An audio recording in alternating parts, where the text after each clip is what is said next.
What's going on YouTube? Okay, I need to clarify some things in regards to the video I did on what it means to be on point, because I've read a couple of comments and I've already received a couple of PMs, and I don't think certain people have understood me, or maybe they're just trying to simplify what I said to make some sort of argument. But I've never came on and said simply having a job makes you on point. Okay, I said gainful employment. And I don't think a lot of people understand what that means, so I have to give you guys an example. Here in Southern California, you're doing okay, blue collar or white collar, if you are at least making around 60K, and your job offers you benefits, health care, maybe not comprehensive, but you have some sort of health care package. So if you're sick, you can go to the doctor and you don't necessarily have to worry about paying a whole bunch of money. Okay? Now, obtaining that sort of job, whether it's white collar or blue collar or anywhere in the middle, means that you have to have certain qualities. Okay, you have to be responsible. You have to be somewhat professional. Academically, your cognitive abilities have to be there. You have to be able to present yourself. You may not be GQ, but you have to look well groomed, and your uniform or your suit has to be ironed, and you just have to have a clean cut sort of appearance. It's as simple as that. I don't care who you are. So there's certain qualities that you have to have. Your demeanor has to be a certain way.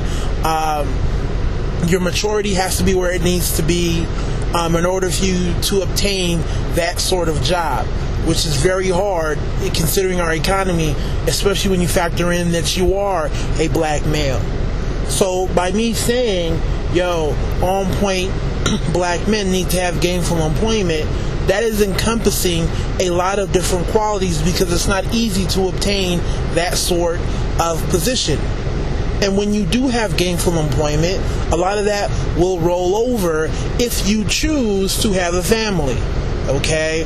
If you choose to have a family, guess what? Your family will have health care, because typically that extends to your wife, or more importantly, your children. Okay? You'll be able to live in a decent area. Okay? No one is saying that you're going to be living in Beverly Hills, but you're going to be living in a decent area. Kids can go to a decent school, and you're not necessarily worried about high crime and high violence.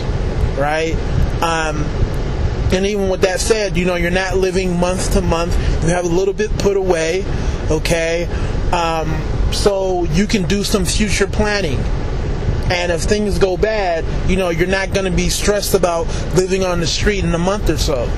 So that is what it means to have gainful employment, right? You can have a job, but it doesn't mean, you have health care, or you're even making a certain amount of money.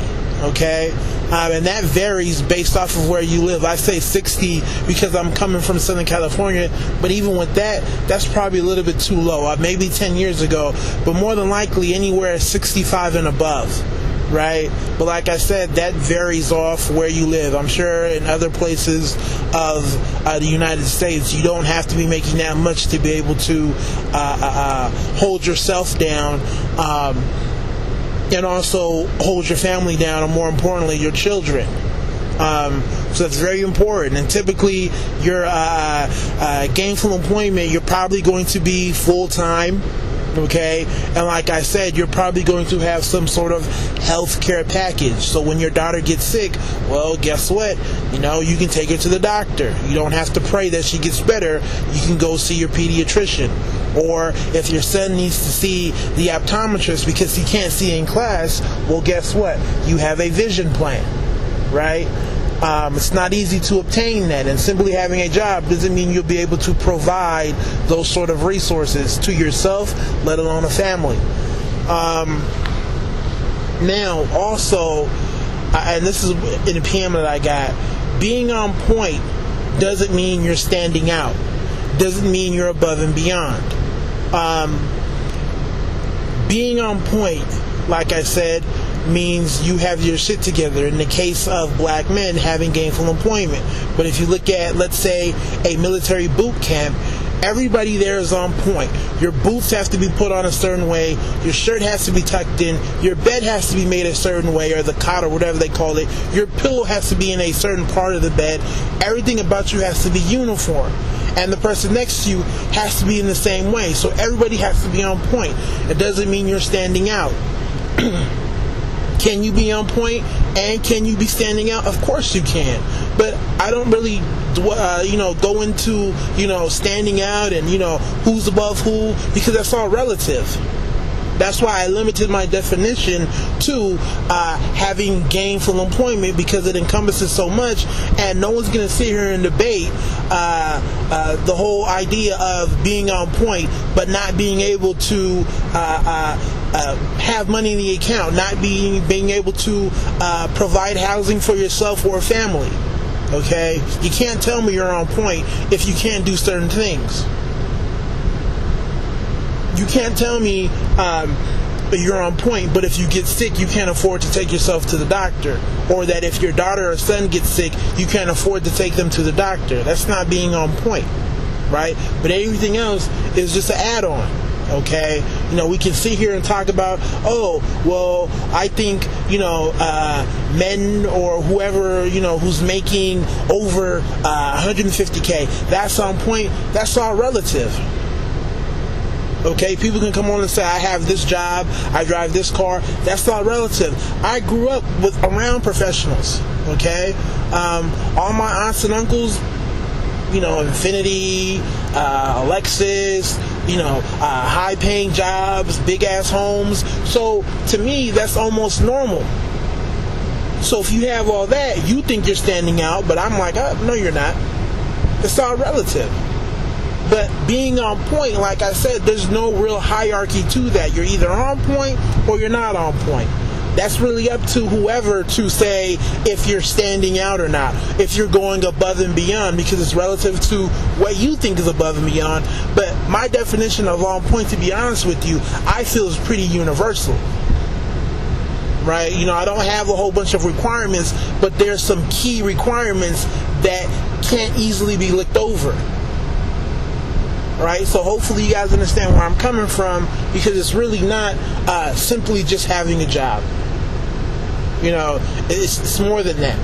Okay, and like I said, anybody out here, blue collar, white collar, or whoever in the middle, can come on and co-sign what I'm saying. Certain things will have to be there, right? It's as simple as that. And when I say somebody's well put together, I'm talking about, are your clothes ironed? Is your beard trimmed? Is your hair trimmed? Stuff like that. I'm not going into, how tall are you? How much do you bench press? How's your physique like? That's all relative, right?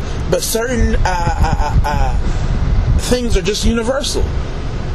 They're just universal, and that's what the definition is. It's very universal. It's very simplistic. Okay? It's, that bare minimum. Like I said, that 60 or 65K, that's the bare minimum that you need. But once you have reached that, okay, and you do have a position that offers you health care and other perks, you've reached on pointness. Right? Because I know that it was hard for you to get to where you are, in terms of obtaining that position and keeping that position. It's not easy. So I can assume certain things are already there. Right? So that's my video. Hopefully you guys understand. I had to put it out there because I really don't want to hear people come on and talk about, are you saying simply being on point means having a job? No. So y'all take it easy. God bless.